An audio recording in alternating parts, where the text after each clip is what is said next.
आज है 1 दिसंबर 2025 दिन सोमवार।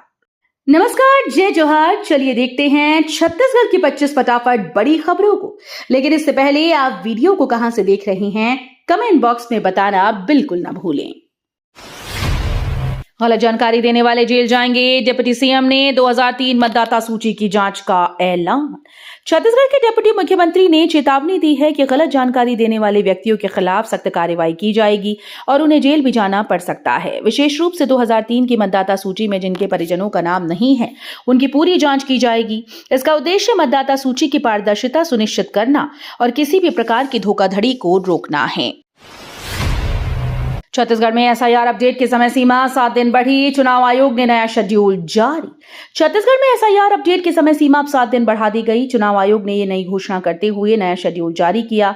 इसके तहत मतदाता सूची में सुधार, नामों की पुष्टि और संबंधित दस्तावेज अपडेट करने की प्रक्रिया अब अतिरिक्त समय के साथ पूरी की जा सकेगी। आयोग ने सभी नागरिकों से आग्रह किया है कि वे इस अवसर का उपयोग करके अपने मतदाता विवरण को सही और अपडेट रखें। छत्तीसगढ़ में मौसम विभाग का अलर्ट, आज जब बारिश की संभावना। छत्तीसगढ़ में मौसम ने करवट ली है और अगले कुछ घंटों में बारिश की संभावना जताई गई। मौसम विभाग के अनुसार बंगाल की खाड़ी में बने सिस्टम के चलते राज्य के कई हिस्सों में हल्की से मध्यम बारिश हो सकती है। स्थानीय प्रशासन ने लोगों को सतर्क रहने और निचले इलाकों में पानी भरने की संभावना को देखते हुए सावधानी बरतने की चेतावनी दी है। छत्तीसगढ़ में 6,826 करोड़ के निवेश प्रस्ताव, 3,000 से अधिक रोजगार के अवसर बढ़ेंगे। छत्तीसगढ़ को आर्थिक दृष्टि से बड़ा तोहफा मिला। राज्य में 6,826 करोड़ रुपए के निवेश प्रस्ताव को मंजूरी मिली। इस निवेश से 3,000 से अधिक नए रोजगार के अवसर खुलेंगे, जिससे युवा वर्ग और परिवारों को लाभ मिलेगा। उद्योग और व्यापारिक क्षेत्र में यह कदम विकास को गति देगा। राज्य सरकार ने इसे स्थानीय और विदेशी निवेशकों के लिए निवेश फ्रेंडली माहौल बनाने की दिशा में महत्वपूर्ण बताया। छत्तीसगढ़ में कांग्रेस के नए जिलाध्यक्षों की सूची जारी, वरिष्ठ नेताओं के पसंदीदा चेहरे हावी। छत्तीसगढ़ में कांग्रेस ने अपने नए जिलाध्यक्षों की सूची जारी कर दी है। सूची को लेकर कई सवाल उठने लगे। पार्टी के अंदरूनी सूत्रों का कहना है कि कई जिलों में वरिष्ठ नेताओं के पसंदीदा चेहरे ही जिलाध्यक्ष बनाए गए। इससे स्थानीय नेताओं और कार्यकर्ताओं में असंतोष देखा जा रहा है। राजनीतिक विश्लेषक मानते हैं कि ये कदम संगठन में संतुलन बनाने के बजाय वरिष्ठ नेताओं के दबदबे को मजबूत करने वाला प्रतीत होता है। फर्जी वोटर आईडी बनवाने वालों के खिलाफ कड़ी कार्रवाई, संदिग्धों को नहीं बख्शा जाएगा। अब फर्जी वोटर आईडी बनवाने वालों की खैर नहीं है। चुनाव आयोग और पुलिस ने इस पर कड़ी निगरानी शुरू कर दी। संदिग्ध गतिविधियों पर नजर रखी जा रही है। जो भी व्यक्ति फर्जी दस्तावेज बनवाएगा, उसके खिलाफ सख्त कार्रवाई होगी। अधिकारियों ने चेतावनी दी है कि नियमों का उल्लंघन करने वालों को कानूनी रूप से जवाबदेह ठहराया जाएगा। पीएम आवास योजना में बोगस जियो टैगिंग, 6 आवास मित्र बर्खास्त, जिला प्रशासन सख्त। गरियाबंद जिले में पीएम आवास योजना में बोगस जियो टैगिंग का मामला सामने आया। जांच में पता चला कि 6 आवास मित्रों ने नियमों की अवहेलना करते हुए फर्जी टैगिंग की थी। इसके बाद जिला प्रशासन ने तुरंत कार्रवाई करते हुए सभी 6 आवास मित्रों को बर्खास्त कर दिया। अधिकारियों का कहना है कि योजना में पारदर्शिता बनाए रखना प्राथमिकता है। रायपुर में डीजीपी आईजी सम्मेलन के दूसरे दिन पीएम मोदी शामिल, आंतरिक सुरक्षा पर चर्चा। रायपुर में आयोजित डीजीपी आईजी सम्मेलन के दूसरे दिन प्रधानमंत्री नरेंद्र मोदी ने हिस्सा लिया। इस महत्वपूर्ण बैठक में देश की आंतरिक सुरक्षा से जुड़े कई अहम मुद्दों पर चर्चा हुई। बैठक बंद कमरे में आयोजित की जा रही है, जिससे रणनीतिक और संवेदनशील मुद्दों पर गहन विचार विमर्श किया जा सके।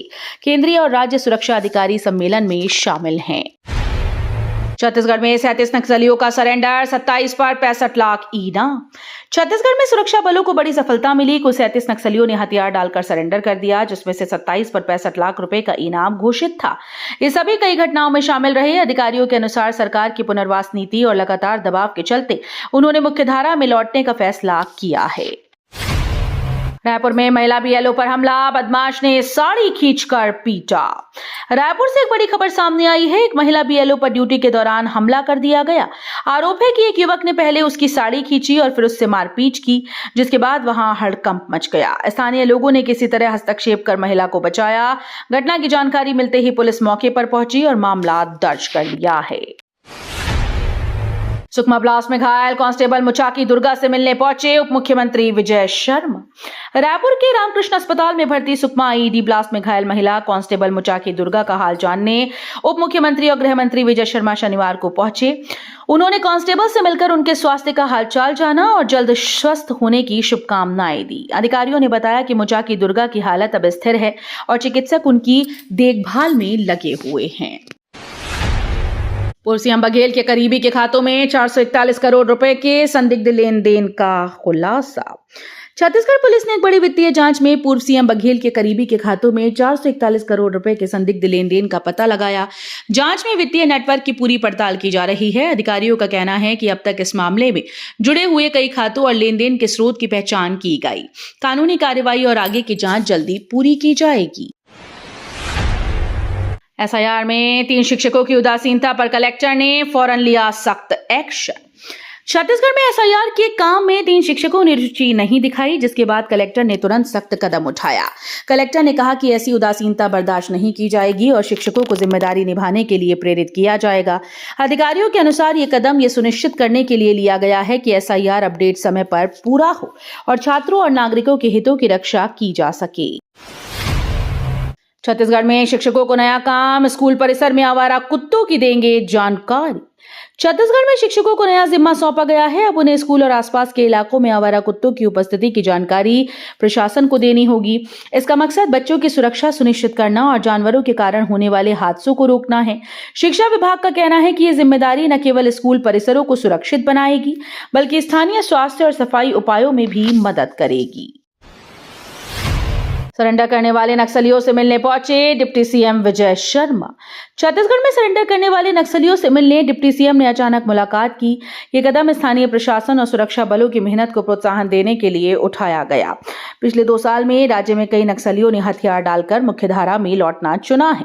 अधिकारियों के अनुसार ये संख्या लगातार बढ़ती जा रही है और पुनर्वास कार्यक्रमों से उन्हें समाज में सुरक्षित और सम्मानजनक जीवन जीने में मदद मिल रही है। उप मुख्यमंत्री ने बस्तर ओलंपिक 2025 की तैयारी की समीक्षा। प्रतियोगिताएं 11 से 13 दिसंबर। उप मुख्यमंत्री अरुण साव और विजय शर्मा ने बस्तर ओलंपिक 2025 के संभाग स्तरीय प्रतियोगिताओं की तैयारियों की समीक्षा की। प्रतियोगिताएं 11 से 13 दिसंबर तक जगदलपुर में आयोजित होंगी। जिला स्तरीय विजेता 3000 खिलाड़ी भाग लेंगे। साथ ही लगभग 500 नक्सल पीड़ित और पुनर्वासित नक्सली भी शामिल होंगे। खेल और युवा कल्याण विभाग, पुलिस और प्रशासन के सभी अधिकारी बैठक में वर्चुअली जुड़े। मध्य भारत में स्वास्थ्य क्रांति की नई इबारत लिख रहा छत्तीसगढ़, कई पहले सफल। छत्तीसगढ़ मध्य भारत में स्वास्थ्य क्षेत्र में नई क्रांति की इबारत लिख रहा है। राज्य सरकार ने ग्रामीण और शहरी क्षेत्रों में स्वास्थ्य सेवाओं को मजबूत करने के लिए कई पहले शुरू की। आधुनिक अस्पताल, मोबाइल स्वास्थ्य केंद्र और डिजिटल स्वास्थ्य सेवाओं से लोगों को बेहतर उपचार मिल रहा है। बीमारियों के खिलाफ जागरूकता और समय पर इलाज ने स्वास्थ्य व्यवस्था में सुधार लाया। छत्तीसगढ़ में ट्रक का टक्कर, 5 की मौत, 3 घायल। छत्तीसगढ़ से दर्दनाक खबर सामने आई। एक ट्रक और कार की भयानक टक्कर में 5 लोगों की मौत हुई और 3 अन्य गंभीर रूप से घायल हो गए। हादसा रात के समय मुख्य सड़क पर हुआ। पुलिस और प्रशासन मौके पर पहुंचकर घायलों को अस्पताल में भर्ती करवा रहे हैं। मृतकों के परिजन और स्थानीय लोग हादसे से सकते में हैं। पनवेल मिट्टी से बनी अंतर्राष्ट्रीय पिच, इंडिया एसए ओडीआई के लिए तैयार रायपुर स्टेडियम। रायपुर स्टेडियम में क्रिकेट प्रेमियों के लिए बड़ी खुशी की खबर है। पनवेल से लाई गई विशेष मिट्टी से अंतर्राष्ट्रीय स्तर की पिच तैयार की गई है। इस पिच पर इंडिया वर्सेस साउथ अफ्रीका का ओडीआई मुकाबला खेला जाएगा। क्रिकेट विशेषज्ञों का कहना है कि पिच बल्लेबाजों और गेंदबाजों दोनों के लिए संतुलित खेल की सुविधा देगी। स्टेडियम व्यवस्था को भी बढ़ाया गया है। छत्तीसगढ़ में हाथी ने धान की रखवाली कर रहे दंपति को कुचला, मचाया उत्पात। छत्तीसगढ़ से एक दर्दनाक खबर सामने आई। खेत में धान की रखवाली कर रहे दंपति पर हाथी ने हमला कर डाला। हमले में दोनों गंभीर रूप से घायल हो गए। ग्रामीणों ने किसी तरह से उन्हें बचाया और पास के अस्पताल में भर्ती कराया। वन विभाग की टीम घटनास्थल पर पहुंचकर हाथी को नियंत्रित करने के प्रयास में जुटी हुई है। गलत गिनती पर हेडमास्टर ने छात्र को पीटा, डीओ ने हेडमास्टर को सस्पेंड किया। स्कूल से एक शर्मनाक घटना सामने आई। छात्र ने गलत गिनती सुनाई, जिस पर हेडमास्टर ने उसे पीट दिया। छात्र की आंखों में खून आया और चेहरा सूज गया। परिजन ने आरोप लगाया कि हेडमास्टर अक्सर नशे की हालत में स्कूल आते हैं। घटना की जानकारी मिलने के बाद जिला शिक्षा अधिकारी ने तुरंत कार्रवाई करते हुए हेडमास्टर को सस्पेंड कर दिया है। सीबीआई अफसर जज बनकर महिला को किया डिजिटल अरेस्ट, लाखों रुपए की ठगी उजागर। दिल्ली में साइबर ठगी का चौंकाने वाला मामला सामने आया। ठगों ने खुद को सीबीआई अफसर और जज बताकर एक महिला को डिजिटल अरेस्ट कर लिया है। फोन पर दबाव बनाते हुए उसे बताया गया कि उसके नाम पर मनी लॉन्ड्रिंग केस दर्ज है। भयभीत महिला ने ठगों ने बैंक विवरण और ओटीपी ले लिए, जिसके बाद उसके खातों से लाखों रुपए उड़ाए गए। इंडिया से वनडे टिकट विवाद में राजनीति गरम, कांग्रेस के आरोप पर बीजेपी बोली, विपक्ष फैला रहा भ्रम। इंडिया से वनडे मैच के टिकट को लेकर राजनीति तेज हो गई। कांग्रेस ने आरोप लगाया कि सत्ता पक्ष के नेताओं को बड़ी संख्या में टिकट बांटे गए, जबकि आम लोग घंटों लाइन में लगकर भी खाली हाथ लौट रहे हैं। वहीं बीजेपी ने इन आरोपों को झूठा बताते हुए कहा कि उनके पास कोई टिकट नहीं आया और विपक्ष सिर्फ भ्रम फैलाने का काम कर रही है। भिलाई में कांग्रेस की पहली प्राथमिकता 400 यूनिट फ्री बिजली, गलत नीतियों के खिलाफ सड़क पर संघर्ष। भिलाई में कांग्रेस जिलाध्यक्षों ने साफ कर दिया कि उनकी पहली प्राथमिकता जनता को 400 यूनिट मुफ्त बिजली दिलाना है। उन्होंने कहा कि सरकार की गलत नीतियों के खिलाफ अब सड़क से लेकर हर मंच पर लड़ाई लड़ी जाएगी।